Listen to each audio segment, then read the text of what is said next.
اعوذ باللہ من الشیطان الرجیم، بسم اللہ الرحمن الرحیم۔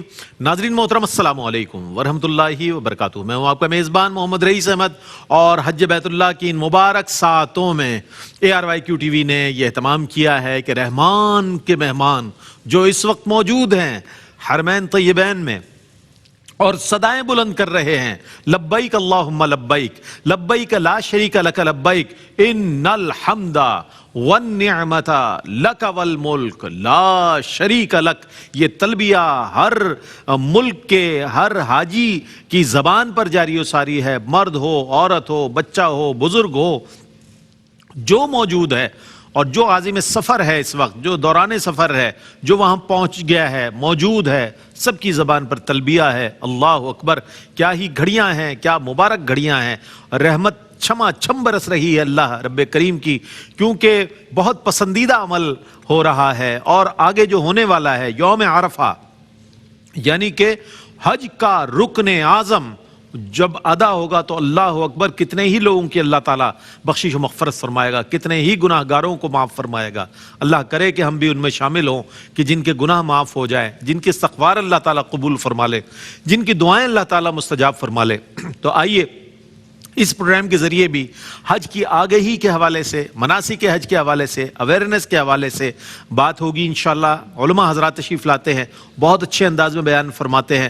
آج انشاءاللہ ہم بات کریں گے احرام کے حوالے سے بھی، انشاءاللہ سنیں گے کہ احرام اور اس کی فضیلت اور اس کی حکمت، یہ بغیر سلا جو کپڑا ہے، دو کپڑے جو ہیں، اس کی کیا حکمت ہے، کیا فضیلت ہے، اس کے حوالے سے بھی، پھر حجر اسود اس کے حوالے سے بھی انشاءاللہ جاننے کی کوشش کریں گے۔ دیگر 9 چیزیں اور بھی ہیں کہ جو آسمان سے اتری ہیں، ان میں سے ایک حجر اسود بھی ہے، اس کی تکریم اور تقدیس کیوں ہے، اس حوالے سے بھی انشاءاللہ آج بات ہوگی کہ آیا پتھر ہی تو ہے لیکن اس پتھر میں کیا خاصیت ہے، اس کے حوالے سے بھی انشاءاللہ بات ہوگی۔ تو آج کا پروگرام بہت انفارمیٹیو ہے، ضرور سنیے گا اور یاد بھی رکھیے گا اور اپنے بچوں کو بھی بتائیں۔ نوجوان بھی اس پروگرام کا حصہ ہیں جو سوالات کے ساتھ یہاں موجود ہیں، اپنے اپنے سوالات کے ساتھ۔ علامہ مفتی سید زیغم علی شاہ صاحب گردیزی ماشاءاللہ بہت معروف جامعہ میں دارالفتہ سے وابستہ ہیں، تدریس کے شعبے سے وابستہ ہیں، ہمارے ARYQ ٹی وی پر بھی متعدد پروگرامز میں تشریف لاتے ہیں۔ تشریف فرما ہے، السلام علیکم ورحمۃ اللہ وبرکاتہ۔ السلام ورحمۃ اللہ وبرکاتہ۔ اور نوجوانوں کی خدمت میں بھی السلام علیکم ورحمۃ اللہ وبرکاتہ۔ وعلیکم السلام۔ کیا بات ہے، دل خوش کر دیا آپ نے۔ اچھا جناب، علامہ صاحب کی جانب بڑھتے ہیں۔ علامہ صاحب فرمائیے گا، چونکہ یہ ایک ایسا پروگرام ہے کہ بہت انفارمیٹیو پروگرام ہے، آپ حضرات علماء حضرات کی موجودگی میں ہمیں بھی بہت کچھ سیکھنے کا موقع ملتا ہے، ہمارے ناظرین کے لیے بھی بہت ہی زیادہ مفید پروگرام ہے، کیا فرمائیے گا؟ بسم اللہ الرحمن الرحیم، اللہم صلی علی محمد وعلی آل محمد وبارک وسلم۔ اور شکریہ رئیس بھائی۔ احرام حج کے لیے مخصوص اور عمرے کے لیے مخصوص لباس ہے، 2 چادروں پہ مشتمل، کہ جو حاجی اور عمرہ کرنے والا جب بھی میقات سے داخل ہو تو اس کے لیے لازم فرمایا گیا کہ اس کیفیت میں داخل ہو کہ وہ احرام کا لباس، بغیر سلا ہوا جو لباس ہے، مخصوص لباس، وہ پہنا ہونا چاہیے۔ اور ہم کسی بھی ادارے میں دیکھیں نا، وہاں سے متعلقہ جو افراد ہوتے ہیں یا کسی بڑے منصب عہدے پر فائز، تو ان کے لیے ایک لباس پوشاک کا بڑا اہتمام کیا جاتا ہے۔ بالکل بالکل، یونیفارم ہوتا ہے، لباس کا بھی اس سے متعلق پروٹوکول ہوتا ہے۔ تو اللہ رب العالمین نے اپنے ہاں جو مہمان آنے والے ہیں، یہ اللہ کے مہمان ہیں، جو حاجی ہیں، جو عمرہ کرنے والے ہیں، تو ان کی پہچان کے لیے اور ان کے تعارف کے لیے بھی ایک لباس عطا فرما دیا، اور یہ لازم فرما دیا گیا کہ اگر تم اس طور پر یہاں آ رہے ہو تو اس گیٹ اپ میں آؤ، اس لباس میں آؤ، تاکہ تمہاری پہچان ہو اور تمہارا تعارف بن جائے کہ یہ کوئی عام بندے نہیں ہیں، بلکہ یہ وہ خوش نصیب افراد ہیں کہ جنہیں اللہ تعالیٰ نے اپنے گھر میں مہمان بننے کا شرف عطا فرمایا۔ تو یہ ان کے لیے ایک تعارف کا باعث بھی ہے۔ اور پھر ابھی حج شروع نہیں ہوا، ابھی عمرہ نہیں شروع کیا، کوئی پاکستان سے احرام باندھ رہا ہے، ابھی سے اس کے لیے ثواب کا سلسلہ جاری و ساری ہو جاتا ہے۔ آپ صلی اللہ تعالیٰ علیہ وآلہ وسلم کی ایک حدیث مبارکہ ہے، حضور نے فرمایا کہ کوئی شخص اس کیفیت میں شام کرے، سورج اس کیفیت میں اس پر غروب ہو کہ اس نے احرام باندھا ہوا تھا، تو فرمایا کہ صرف سورج نہیں غروب ہوگا بلکہ اس کے ساتھ ساتھ وہ گناہ لے کر اس کے غروب ہوگا، یعنی وہ جب ڈوبے گا تو اس کے ساتھ ساتھ اس کے گناہ بھی معاف کر دیے۔ کیا بات ہے، وہ کتنا کریم ہے احرام کی حالت میں، یعنی ابھی وہ اپنے گھر میں ہے، احرام اس نے باندھا، حج یا عمرے کی نیت سے اس نے احرام باندھا، ابھی میقات دور ہے، ابھی حجاز مقدس دور ہے، ابھی اس نے سفر کا آغاز بھی نہیں کیا، لیکن اللہ رب العالمین اس کے لیے رحمتوں کا سلسلہ جاری فرما دیتا ہے۔ ایک اور حدیث میں آپ صلی اللہ تعالیٰ علیہ وآلہ وسلم، حضور کی بارگاہ میں عرض کیا گیا کہ رسول ایک صحابی ہیں، وہ اونٹنی سے گر کر شہید ہو گئے اور حالت احرام میں تھے، تو حضور نے تاکید فرمائی کہ ان کے لیے کفن دفن کے معاملات کیے جائیں اور ایک خوبصورت بشارت حضور نے عطا فرمائی. اللہ فرمایا کہ چہرہ نہیں چھپانا اور سر نہیں ڈھانپنا. یعنی ہم دیکھیں کفن میں یہ سارے معاملات کیے جاتے ہیں لیکن حضور نے فرمایا کہ سر نہیں ڈھانپنا کیونکہ وہ احرام سے ہے, احرام سے ہے, اور قیامت تک اللہ رب العالمین کی بارگاہ سے انہیں یہ ثواب عطا فرمایا جاتا رہے گا. سبحان اللہ, وہ تلبیہ پڑھتے ہوئے گئے, اللہ رب العالمین قیامت تک انہیں تلبیہ کا ثواب عطا فرمائے گا. سبحان اللہ. انہوں نے حج کا احرام باندھا ہوا تھا اور حج پورا نہیں کر سکے, اسی کیفیت میں انتقال ہوا, شہید ہوئے. اللہ اکبر, اللہ قیامت تک اللہ رب العالمین شہید کے طور پر ان کے لیے اعزاز و اکرام عطا فرمائے گا کہ ثواب کا سلسلہ جاری و ساری ہے. کیا کہنے. اگر کوئی اس کیفیت میں انتقال کر جاتا ہے تو اللہ تعالیٰ اس کے لیے بھی ہمیشہ ہمیشہ کے لیے حج بھی لکھ دیتا ہے. سبحان اللہ. تو یہ اللہ تعالیٰ کی طرف سے بطور تعارف ایک لباس عطا فرما دیا گیا کہ اس لباس میں آئیں تاکہ یہ پہچان ہو, تعارف ہو, اور اس کے ذریعے پھر حاجی کے لیے ایک اعزاز و شرف ہے کہ اللہ رب العالمین نے, یہ وہ خوش نصیب افراد ہے کہ جو اللہ کے گھر میں مہمان بننے کی سعادت حاصل کرنے کے لیے جا رہے ہیں. جی جی, کیا کہنے. سبحان اللہ, سبحان اللہ. اچھا, اس کی پابندیاں بھی ہیں, لوگ عام طور پر اس کو علامہ صاحب نہیں وہ کرتے, فوکس کرتے یا یہ اہمیت نہیں دیتے, اللہ غفور رحیم ہے, معاف فرما دے گا. جو پہلے احرام باندھ رہے ہیں, کیا پابندیاں اس کے حوالے سے بھی ابتداءً اگر کچھ میں چاہتا ہوں ارشاد فرما دیں. جی, یقیناً اس میں احرام کی نسبت سے ایک لازم فرمایا گیا کہ آپ ایک بڑی مقدس عبادت کے لیے جا رہے ہیں. آپ کسی عام سفر کے لیے نہیں جا رہے کہ جہاں جی چاہ چلے گئے, جس کیفیت میں چاہا وہ اس کیفیت کو اپنا لیا گیا.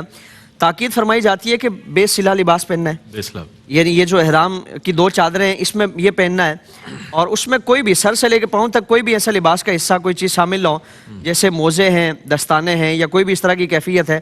سر ڈھکا نہیں ہونا چاہیے, سر خالی ہو. پھر اسی طرح زیب و زینت سے متعلق کوئی بھی اس طرح کی کیفیت نہیں اپنانی. اس طرح خوشبو بدن پہ یا کپڑے پہ لگانا یا جسم سے جڑی ہوئی کوئی بھی چیز ہے اس سے متعلق خوشبو استعمال نہیں کرنی. خوشبو والا چاہے وہ صابن ہے یا تیل ہے, زیب و زینت کے لیے کوئی بھی اس طرح کی کعبۃ اللہ کے غلاف کعبہ کو جب چھوئے گا تو اس پہ تو عطر ہی عطر ہے, خوشبو ہی خوشبو ہے, تو وہ کیسے بچ سکتا ہے؟ اس میں کوشش کی جائے کہ وہ اس کیفیت میں نہ ہو. لیکن اگر وہ یعنی غیر ارادی طور پر یہ کیفیت ہوئی ہے تو فوراً اس سے چھٹکارا حاصل کرے اور کچھ صدقہ خیرات پر اس سے متعلق کر لے. لیکن اپنے طور پر کوئی بھی اس طرح کی کیفیت نہ اپنائے.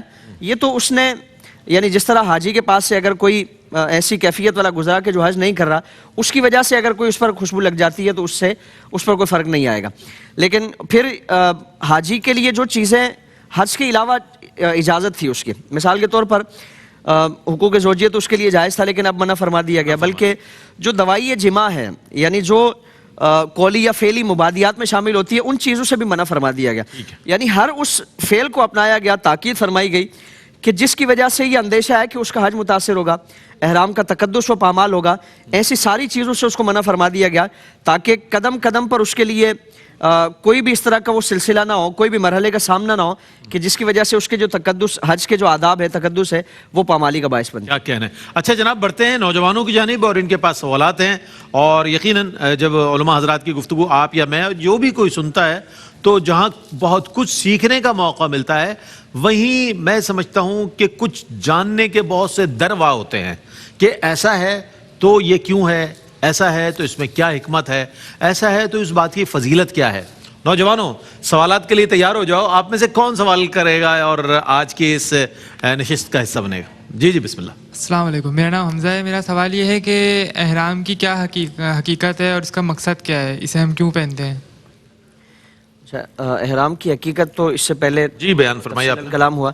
مقصدیت یہ ہے کہ حاجی جب اس کیفیت میں جاتا ہے نا, تو ایک تو اللہ رب العالمین نے جو اجتماعی طور پر اس کو عبادت کا ایک سلسلہ بنایا ہے, تو اجتماعیت کو اجاگر کرنے والے جتنے بھی افعال ہیں, جتنے بھی اعمال ہیں, اس کو ظاہر کیا جا رہا ہے.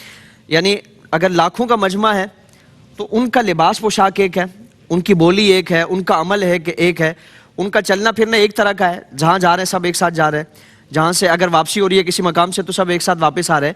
تو ہر اجتماعیت کو اجاگر کرنے والا جو پہلو ہے اس کو یہاں لازم فرمایا گیا. اب احرام جو مخصوص لباس لازم فرمایا گیا کہ اس رنگت کا لباس پہننا ہے, اس طرز کا لباس پہننا ہے, اس کے ذریعے حاجی اپنی کیفیت کا اعلان بھی کرتا ہے کہ میں یہاں اللہ رب العالمین کی بارگاہ میں حاضر ہوں, اگرچہ میرا سٹیٹس کوئی بھی ہے, میں اپنے علاقے میں بادشاہ تھا, میں اپنے علاقے میں امیر تھا, میں غریب تھا, میری کوئی بھی حیثیت اور وقت تھی, میں بڑے سے بڑا پیر تھا, عالم تھا, لیکن آج اللہ کی بارگاہ میں اس لباس میں پیش ہوں, میں ایک عاجز بندے کے طور پر اللہ رب العالمین کی بارگاہ میں پیش ہوں. اللہ, تمام تر جو امتیازات ہیں اور نسلی یا دیگر اس طرح کے جو تفاخر کا سلسلہ ہے، ایک دوسرے پر برتری جتانے کا جو سلسلہ ہے، اس کو یکسر طور پر وہ ختم کر دیتا ہے۔ ہم اپنے علاقے میں کوئی کسی پر برادری کی وجہ سے، کوئی کسی پر عہدے کی وجہ سے تفوق یعنی برتری جتاتا ہے، یہاں پہنچ کر سارے وہ ایک ہی رنگ میں ہیں، ایک ہی لباس میں ہیں، ایک ہی حلیے میں ہیں، اور یہ چیز واضح کی جا رہی ہے اور اعلان کیا جا رہا ہے، جس کو آپ صلی اللہ تعالی وسلم نے فرمایا کہ الناس واحد الرب واحد والاب واحد، کہ تمام انسان ایک ہیں، ان کا رب ایک ہے، ان کا والد ایک ہے۔ اللہ رب العالمین نے ایک ماں اور ایک باپ سے ان کو پیدا کیا گیا، اور خاندانی یا دیگر اس طرح کے جو امتیازات ہیں اس کی کوئی حیثیت نہیں ہے۔ اللہ رب العالمین کی بارگاہ میں سب برابر ہیں، اور تقوی اور پرہیزگاری کی وجہ سے اللہ تعالیٰ عزت عطا فرماتا ہے۔ تو یہاں پہنچ کر وہ اپنے اس کیفیت سے یہ ظاہر کرتے ہیں کہ ہم سب برابر ہیں، ہمیں خاندانی حیثیت سے، منصب کی وجہ سے، عہدے کی وجہ سے، مال و دولت کی وجہ سے کسی کو کسی پر برتری حاصل نہیں ہے۔ تو اس کیفیت کا اظہار کیا جاتا ہے، اعلان کیا جاتا ہے کہ اللہ رب العالمین نے ہم تمام کو برابر پیدا فرمایا ہے، اور ہم سب آپس میں بھائی ہیں۔ کسی کا کوئی عہدہ ہے، کوئی وزیر ہے یا کوئی فقیر ہے، وہ ایک ہی طرح کا لباس پہن کر اس چیز کو بھی ظاہر کرتا ہے کہ میرے اور اس میں کوئی فرق نہیں ہے، یہ میرا بھائی ہے۔ اللہ رب العالمین نے مساوات بھی قائم فرمائی ہے اور اخوت کا رشتہ بھی قائم فرمایا ہے۔ اس رشتے کا بھی اظہار اس جو احرام کی عبادت ہے اس کے ذریعے ادا کیا جاتا ہے۔ اگلا سوال کون کریں گے؟ جی جی السلام علیکم۔ وعلیکم السلام۔ میرا نام غوث علی ہے، اور مفتی صاحب آپ سے یہ سوال ہے کہ عام طور پہ عام دنوں پہ ہم جو لباس پہنتے ہیں وہ سلا ہوتا ہے، اور حج کے ایام میں یہ لباس ان سلا کیوں؟ اس کی حکمت جاننا چاہ رہے ہیں۔ جی، اس میں ہم دیکھیں نا کہ حج اجتماعی ایک معاملہ ہے، اگر لوگوں پر چھوڑ دیا جائے کہ اپنی مرضی سے اور اپنی پسند کے مطابق سلا ہوا لباس پہن کے آئیں، اپنی مرضی کا لباس پہن کے آئیں، تو وہ اجتماعیت کا جو ایک رنگ ہے، خوبصورتی ہے، وہ اجاگر نہیں ہوگی۔ ہر بندہ اپنی پسند کے مطابق، اپنے مزاج کے مطابق لباس پہن کے آئے گا، جو رنگ اس کو پسند ہے اس رنگ کا لباس پہن کے آئے گا، جو ڈیزائن اس کو پسند ہے اس ڈیزائن کا لباس پہن کے آئے گا۔ تو اس لیے لازم فرمایا گیا کہ یہ سارے شوق اپنے گھروں میں اور اپنے علاقے تک محدود رکھیں، اللہ کی بارگاہ میں حاضر ہو رہے ہیں، اور اگر مہمان بننے کا یہ اعزاز حاصل کرنا ہے تو پھر اللہ رب العالمین کے رنگ میں رنگ جائیں۔ زمانہ جاہلیت میں جب بچہ پیدا ہوتا ہے، عیسائیوں میں اور یہودیوں میں ایک رواج تھا کہ وہ بچے کو مخصوص رنگ میں غوطے دے کر اور رنگ میں رنگ کر یہ ایک اس چیز کا اظہار کرتے تھے کہ اب یہ ہمارے مذہب میں پکا ہو گیا۔ تو اللہ رب العالمین نے بھی ہمیں ایک رنگ عطا فرمایا، اور وہ اجتماعیت کے طور پر یہاں ہمیں نظر آتا ہے، اور اسی کے ساتھ ساتھ تقوی اور پرہیزگاری اور اسلام کے جو احکامات کا ایک جو سلسلہ ہے اس کا رنگ ہم پر چڑھا ہونا چاہیے۔ تو اس لیے لازم فرمایا گیا کہ اگر یہاں اللہ کا مہمان بن کے آنا ہے تو ایسا لباس ہو کہ سب ایک ہی رنگ میں رنگے ہونے چاہیے۔ اس لیے ہم دیکھیں کہ انتہائی خوبصورت منظر ہے، چاہے وہ افریقہ کا ہو، چاہے وہ دنیا کے کسی کونے کا ہو، اور اگرچہ ان کی رنگت اور زبان الگ ہے لیکن لباس ایک ہے، اور اس لباس کی وجہ سے اجتماعیت کیسی نظر آتی ہے کہ پوری دنیا سے جتنے بھی حاجی آنے والے ہیں وہ سفید رنگ کا لباس ہے، اور ایک ہی وضاحت انہوں نے اپنائی ہوئی ہے، اس کی وجہ سے اجتماعیت آتی ہے۔ تو اس لیے فرمایا کہ اچھا، اور پھر سلا ہوا اس لیے نہیں ہے کہ ہم اپنے اپنے ڈیزائن، اپنے اپنے فیشن کے مطابق شوق پورے کرتے ہیں، تو اس لیے فرمایا کہ ایک ہی طرز کا لباس، ایک ہی حلیے والا لباس ہونا چاہیے، ایسی کیفیت والا لباس ہونا چاہیے تاکہ زیادہ سے زیادہ اس سے اجتماعیت کا جو ایک جو تاثر ہے وہ ظاہر ہونا چاہیے۔ کیا بات، کیا کہنے۔ اگلا سوال جی کون کریں گے؟ السلام علیکم۔ وعلیکم میرا السلام۔ نام عبدالصمد ہے۔ میرا سوال یہ تھا کہ احرام کی جو پابندیاں ہیں ان کے پیچھے کیا حکمت ہے؟ احرام کی پابندیوں کے پیچھے جو حکمت ہے وہ کیا ہے؟ اچھا، کوئی بھی اہم کام ہوتا ہے نا تو اس کے لیے ایس او پیز پہلے مقرر کی جاتی ہیں کہ کیا کرنا ہے کیا نہیں کرنا ہے۔ اگر اپنی مرضی پہ چھوڑ دیا جائے تو پھر وہ اس کام میں بگاڑ آتے ہیں، اس کام میں خرابیاں آتی ہیں۔ تو اس لیے حج تو ایک انتہائی بہترین عبادت، عظیم عبادت کے قدم قدم پر اللہ رب العالمین کی رحمتیں بڑھ کر استقبال کرتی ہیں، اور اللہ رب العالمین کی طرف سے بے پناہ بخششیں اور بے پناہ الطاف و عنایت کی بارشیں کی جاتی ہیں۔ تو اس کے لیے پھر ایک اس کا پروٹوکول عطا فرما دیا کہ یہ پابندیاں ہیں، اور یہ اگر کریں گے تو پھر اس کے مطابق اللہ رب العالمین اس کا اجر عطا فرمائے گا۔ اور پھر پابندیوں میں ہم دیکھیں کہ وہ ساری چیزیں منع فرما دی گئی کہ جس کی وجہ سے کسی بھی طور پر ہماری عبادت متاثر ہو سکتی ہے، کسی بھی طور پر ہم عبادت کا جو ایک تعلق ہونا چاہیے، یکسوئی ہونی چاہیے، اور عبادت میں یکسانیت ہونی چاہیے کہ سب مل کر عبادت کریں.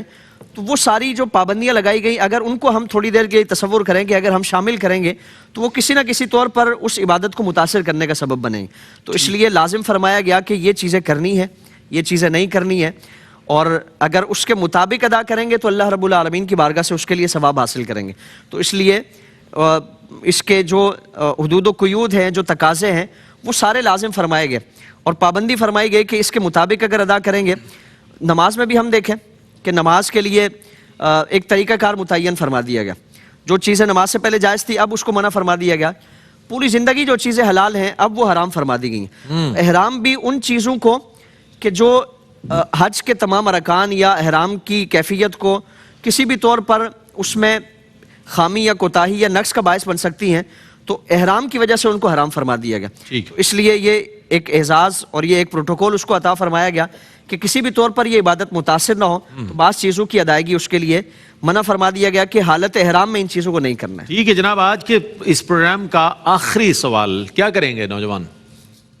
السلام علیکم. وعلیکم السلام. میرا نام محمد علی ہے اور آپ سے سوال یہ ہے کہ حجر اسود جو ہے اس کو بوسہ کیوں دیتے ہیں اور ایک پتھر کا اس قدر اکرام کیوں؟ واہ واہ واہ, میرے ذہن میں بھی یہ سوال موجود تھا کہ کوئی حجر اسود پر سوال کر لے, چونکہ احرام پر بہت بات ہو گئی. حجر اسود بھی بہت ہی خاص چیز ہے, کیا فرمائیے گا؟ اسلام نے ویسے تو پتھروں سے منع کیا, پتھروں سے دور کیا. آپ صلی اللہ علیہ وسلم نے خانہ کعبہ میں جو پتھر رکھے ہوئے تھے بت بنا کے, تو اس کو توڑ دیا, دور کیا, وہاں سے ہٹانے کا حکم دیا. خود بھی آپ صلی اللہ علیہ وسلم نے یہ عمل کیا. لیکن جو پتھر نسبتوں والے ہیں تو اللہ رب العالمین نے ان کو ہمیشہ ہمیشہ کے لیے باقی رکھا. مقام ابراہیم ہے, حجر اسود ہے, صفا مروہ کی پہاڑیاں ہیں, رکن یمانی ہے, رکن یمانی, ان سے متعلق عبادت کو لازم شامی ہے, اور حج کی عبادات میں ان کو لازم فرما دیا گیا کہ جب تک ان کو نہیں ادا کیا جائے گا, ان کا اکرام نہیں کیا جائے گا, اللہ رب العالمین حج قبول نہیں فرمائے گا. اور یہ بھی ہم یہ عقیدہ اس کے ذریعے عطا فرمایا جا رہا ہے کہ ایک پتھر کو بھی اگر نسبتیں حاصل ہو جائیں تو اللہ رب العالمین اسے عام پتھروں سے ممتاز فرما دیتا ہے. بے شک بے شک. حجر اسود کے حوالے سے آپ صلی اللہ علیہ وسلم کی حدیث مبارکہ ہے, حضور نے فرمایا کہ یہ جنتی پتھر ہے, اللہ, جنت سے اللہ رب العالمین نے اس کو نازل فرمایا. سبحان اللہ. اور پھر فرمایا کہ اس کی جو نورانیت ہے, جو روشنی ہے, اللہ رب العالمین نے اس کو ختم فرمایا. اگر اس کا نور باقی رہتا تو فرمایا کہ مشرق و مغرب اس سے جگمگا اٹھتے. اور ابتدائی طور پر جب یہ نازل فرمایا گیا تو انتہائی روشن تھا, چمکدار تھا, سفید تھا. اور فرمایا کہ لوگوں کے گناہوں کی وجہ سے جو اس کی روشنی تھی اور اس کی جو چمک تھی وہ آہستہ آہستہ مان پڑ گئی, آہستہ آہستہ وہ ختم ہو گئے. اور پھر آپ صلی اللہ علیہ وسلم نے ایک اور اس کا اعزاز بیان فرمایا. حضور نے فرمایا کہ اس کی 2 آنکھیں ہیں, اس کے 2 کان ہیں, کہ جو اپنی زیارت کرنے والوں, اپنے آپ کو بوسہ دینے والوں کے لیے اللہ کی بارگاہ میں یہ سفارش کرے گا, یہ اللہ کی بارگاہ میں ان کے حق میں گواہی دے گا. تو اس طور پر بھی اللہ رب العالمین نے اس کو ایک اعزاز عطا فرمایا. اور پھر سب سے بڑی نسبت, سب سے بڑی جو اس کی فضیلت ہے کہ امام الانبیاء صلی اللہ علیہ وسلم نے اس کو بوسہ دیا. حضرت عمر فاروق بھی فرماتے ہیں نا کہ اگر حضور نہ تجھے چومتے تو میں نہیں چومتا. یعنی آپ صلی اللہ علیہ وسلم نے اس پتھر کو بوسہ دے کر پوری کائنات کے لیے اس کی عزت اور اس کی جو عظمت ہے وہ اجاگر فرما دی. تو ہمارے لیے تو نسبتیں ہی نسبتیں ہیں اور برکتیں ہی برکتیں ہیں کہ آپ صلی اللہ علیہ وسلم کی سنت کی نسبت سے بھی, جنتی پتھر ہونے کی نسبت سے بھی, اور انبیاء اکرام علیہ السلام کے لبھائے مبارک اس پر لگے ہیں اور اس نے انبیاء کے لبوں کو چوما ہے. اس نسبت سے اگر اس کا احترام کریں گے اور اس نسبت سے اس کو بوسہ دیں گے یا استلام کریں گے تو امید ہے اور اللہ رب العالمین سے یقین کہ اللہ رب العالمین کل قیامت میں اسے بھی ہمارے لیے باعث بخشش, باعث مغفرت اور باعث سفارش بنا دیں. سبحان اللہ سبحان اللہ سبحان اللہ, کیا کہنے. یہ وقت وہ ہے کہ جب ساری فضا معطر ہے اور ہر فضا کا کہ جس سمت ہماری توجہ ہو جائے وہاں سے اللہ کی تسبیح و ثنا بیان ہوتی ہوئی نظر آ رہی ہے. آئیے ہم سب مل کر اللہ کی بارگاہ میں ہدیہ تشکر پیش کرتے ہیں کہ پروردگار عالم تیرا یہ کرم ہے, احسان ہے کہ تو نے ہمیں اپنے بندوں میں پیدا فرمایا, اپنی اطاعت کرنے والوں میں, اپنی بندگی کرنے والوں میں, نبی کریم علیہ السلام کی امت میں پیدا فرمایا اور حج بیت اللہ کے اس موقع پر ہمیں حج کے بارے میں معلومات حاصل کرنے والوں میں شامل فرمایا. میں علامہ مفتی سید زیغم علی شاہ صاحب گردیزی آپ کی تشریف آوری کا بہت شکریہ ادا کرتا ہوں اور نوجوانوں آپ کی آمد کا بہت شکریہ ادا کرتا ہوں. جاتے جاتے چاہتے ہم سب مل کر اللہ کی بارگاہ میں مل کر پیش کریں گے یہ کلام جس میں اللہ شامل ہے. الصبح بدا من طالعته والليل دجى من وفراته. پڑھیے اللہ اللہ اللہ اللہ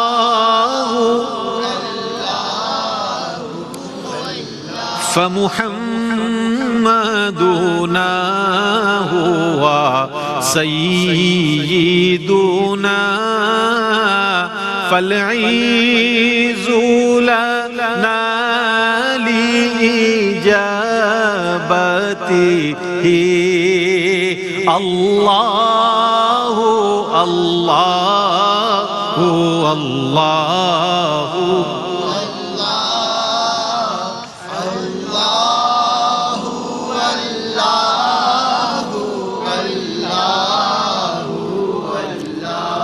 ماشاء اللہ.